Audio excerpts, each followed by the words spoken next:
தொடர்ந்து நேரத்திற்கான தலைப்புச் செய்திகளை பார்க்கலாம். தமிழக பாஜகவின் முன்னாள் தலைவர் அண்ணாமலை புதிய கட்சி தொடங்குகிறார். புதிய பாதையில் புதிய இயக்கத்தில் பயணிக்க உள்ளதாகவும் ஆனந்தமாக அரசியல் இயக்கத்தை தொடங்குவதாகவும் அண்ணாமலை அறிவிப்பு. ஒரு புதிய அரசியலை, அடிப்படை கட்டமைப்பை மாற்றக்கூடிய அரசியலை உருவாக்க வேண்டும் என்கின்ற ஒரு எண்ணத்தோடு இன்னைக்கு ரொம்ப பண்போடு சொல்லிவிட்டு அதே இயக்கத்திலிருந்து வெளியே வருகின்றேன். இது தமிழர் பண்புன்னு கூட வச்சுக்கலாம். இன்றிலிருந்து நம்முடைய ஒரு புதிய பாதை, ஒரு புதிய இயக்கம், ஒரு புதிய பொலிட்டிக்கல் மூவ்மெண்ட், அடிப்படையிலிருந்து ஒரு புதிய பரிமாணத்தோடு பார்வையோடு பார்க்கக்கூடிய ஒரு விதத்தில் தான் நம்முடைய மூவ்மெண்ட்டை நம்ம ஆரம்பிக்கணும். நீங்கள் எல்லோரும் சேர்ந்து இணைஞ்சு அதை ஆரம்பிக்கணும் அப்படிங்கிறது என்னுடைய பெரிய ஆசைங்க.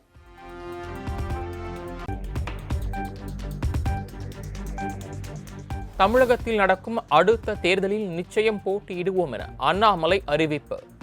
தனது கட்சியை பொறுத்தவரை யாரும் நிரந்தர முதல்வரும் இல்லை, யாருக்கும் நிரந்தர பொறுப்பும் இல்லை என பேச்சு.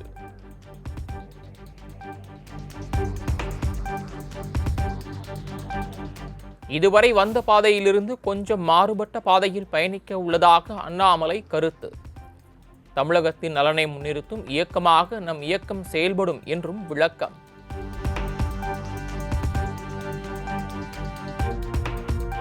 கடந்த 2020ஆம் ஆண்டின் போது நடிகர் ரஜினிகாந்த் அரசியல் கட்சி தொடங்க காத்திருந்த போது அவரது இயக்கத்தில் இணைக்க வாய்ப்பு வந்தது. ரஜினிகாந்தின் அழைப்பை ஏற்காமல் பாஜகவில் இணைந்ததாகவும் விளக்கம்.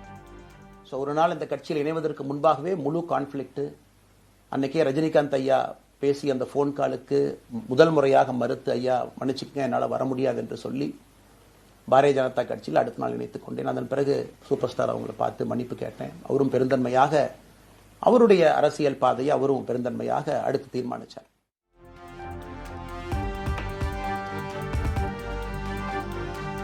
புதிதாக கட்சி தொடங்க உள்ள அண்ணாமலையின் உறுப்பினர் சேர்க்கைக்கான லிங்க் வெளியீடு. வி த லீடர் என்ற இணையதளத்தில் நொடிக்கு ஒருவர் என சேர்ந்து வரும் நிலையில் இதுவரை 1.5 லட்சம் பேர் இணைந்தனர்.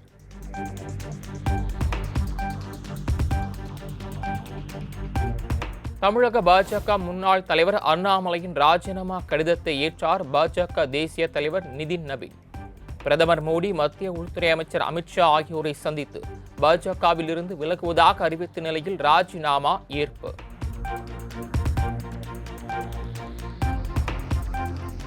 ஜூன் 18ஆம் தேதியன்று தமிழ்நாடு சட்டப்பேரவை கூட்டத்தொடர் கூடுகிறது.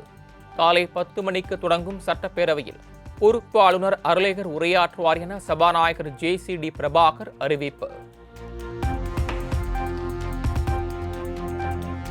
முதலமைச்சர் விஜய் தலைமையில் தமிழக அமைச்சரவை கூட்டம். பட்ஜெட் தயாரிப்பு மற்றும் புதிய திட்டங்களுக்கு ஒப்புதல் கொடுப்பது குறித்து ஆலோசனை.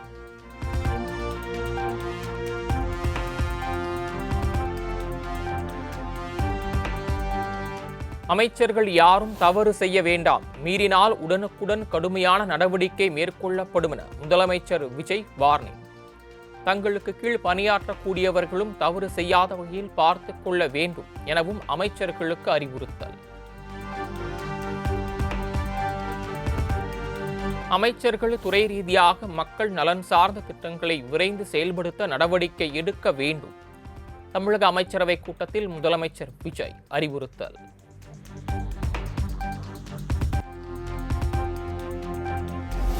முதலமைச்சர் விஜய் தலைமையில் முதல் அமைச்சரவை கூட்டத்தில் விவாதிக்கப்பட்டது என்ன?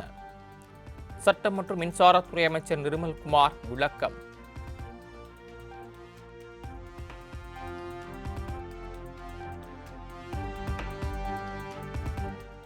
வெற்றி தமிழகத்தின் தொலைநோக்கு திட்டங்களாக ஒவ்வொரு துறைக்கும் சுமார் ஒரு 436 திட்டங்களை முதல்வர் கொடுத்திருக்கிறார். ஒவ்வொரு துறைக்கும் என்னென்ன இலக்கு, அதாவது எதை நோக்கி அவங்க பயணிக்கணும் அப்படின்னு ஒரு இலக்கை நிர்ணயிச்சிருக்கிறார். இதில் பார்த்தீங்கன்னா இளைஞர்கள் மேம்பாடு, இளைஞர்களுடைய முன்னேற்றம், பெண்கள் மகளிர் மேம்பாடு மற்றும் விவசாயிகளின் வளர்ச்சி மற்றும் மீனவர்களின் வளர்ச்சி மற்றும் நல்ல ஒரு ஆட்சி, அதாவது லஞ்ச லாவணி மற்றும் நல்ல ஒரு ஆட்சி, போதை இல்லாத தமிழகம் மற்றும் அனைத்து துறைகளுக்கும் இதே மாதிரியான ஒரு தொலைநோக்கு பார்வையுடன் முதலமைச்சர் அவர்கள் வகுத்து கொடுத்திருக்கார்.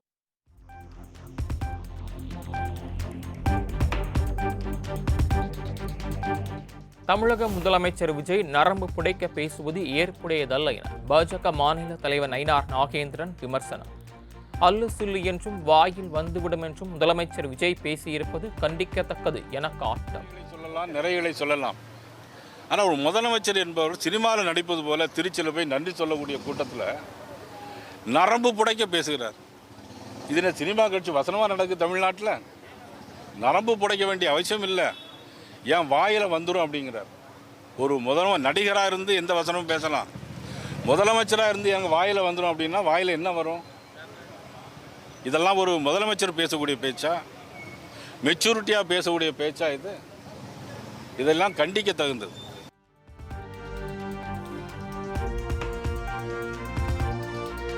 பிரவீன் சக்கரவர்த்திக்கு ஆதரவு கேட்டு யாரும் எங்களை அணுகவோ ஆலோசிக்கவோ இல்லை என சிபிஎம் மாநில செயலாளர் பே சண்முகம் கருத்து. தாவேக ஆட்சி அமைப்பதற்கு சிபிஎம் எதன் அடிப்படையில் ஆதரவு என்பது ஏற்கனவே தெளிவாக கூறப்பட்டு விட்டது என்றும் எக்ஸ் பதிவு. மாநிலங்களவை உறுப்பினர் பதவிக்கு வேட்பாளராக அறிவிக்கப்பட்ட பிரவீன் சக்கரவர்த்திக்கு மார்க்சிஸ்ட் கம்யூனிஸ்ட் கட்சி கண்டனம். தாவேக கூட்டணியில் காங்கிரஸ், விசிக, ஐயுஎம்எல் இவற்றுடன் சிபிஐ, சிபிஎம் சேர்க்கப்பட்டதாக பிரவீன் கூறுவது அதிக பிரசங்கித்தனம் என்றும் காட்டம்.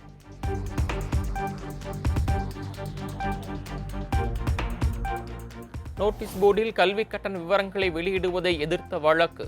தனியார் பள்ளிகள் தொடர்ந்த வழக்கிற்கு தமிழக அரசு பதில் அளிக்க சென்னை உயர்நீதிமன்றம் உத்தரவு.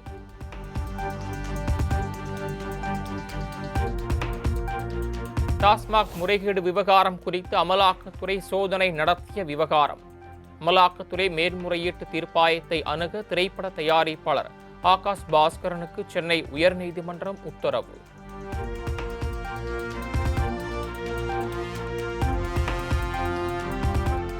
காயிதே மில்லத் நினைவிடத்தில் திமுக காங்கிரசாரிடையே கைகலப்பு ஏற்பட்டதால் பரபரப்பு.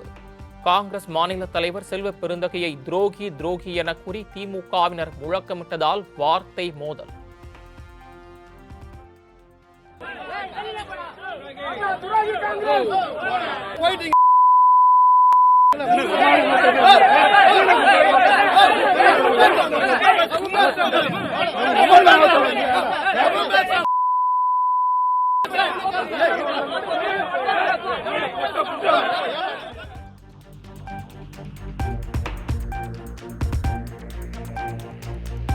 தமிழ்நாடு காங்கிரஸ் தலைவர் செல்வ பெருந்தகையின் சட்டையை பிடித்து இழுத்து திமுகவினர் அராஜகம்.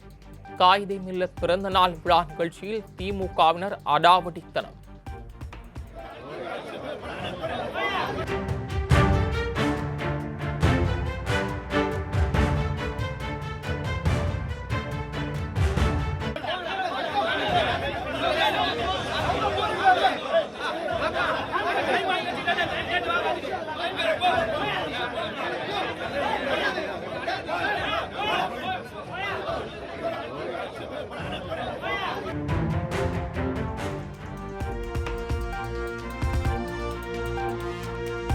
கூட்டணியில் இருந்து விலகியதால் திமுகவினருக்கு வருத்தம் இருப்பது நியாயமானதுதான். திமுக காங்கிரஸ் இடையிலான பிரிவை இதற்கு மேல் கூர்மைப்படுத்த வேண்டாம் என செல்வ பெருந்தகை கருத்து. திடீர்னு விட்டுட்டு போயிட்டாங்க. அந்த வருத்தங்களும் சங்கடமும் எல்லாருக்கும் இருக்க தானே செய்யும். அவங்க கூடவே இருக்காங்க நட்பு ரீதியா. திடீர்னு போயிட்டு அவங்களுக்கு இருக்குமா இருக்காதா? தொண்டர்கள் வந்து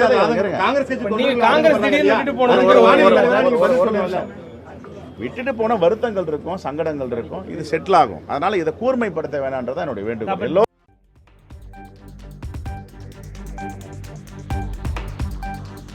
காயிதே மில்லத் 131வது பிறந்த நாளையொட்டி சென்னை திருவல்லிக்கேணி வாலாஜா பெரிய பள்ளிவாசல் வளாகத்தில் முதலமைச்சர் விஜய் மரியாதை. காயிதே மில்லத் உயிரிடத்தில் மலர்போர்வை அணிவிப்பு.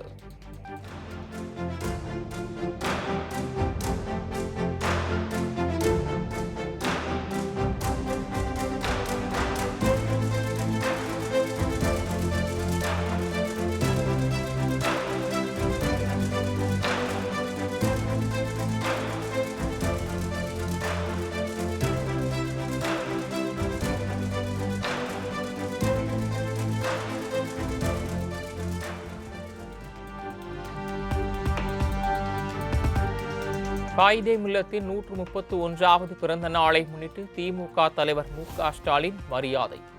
சென்னை திருவல்லிக்கேணியில் உள்ள காயிதே மில்லத்தின் கீழிடத்தில் மலர் தூவியும் மலர் போர்வை விரித்தும் அஞ்சலி.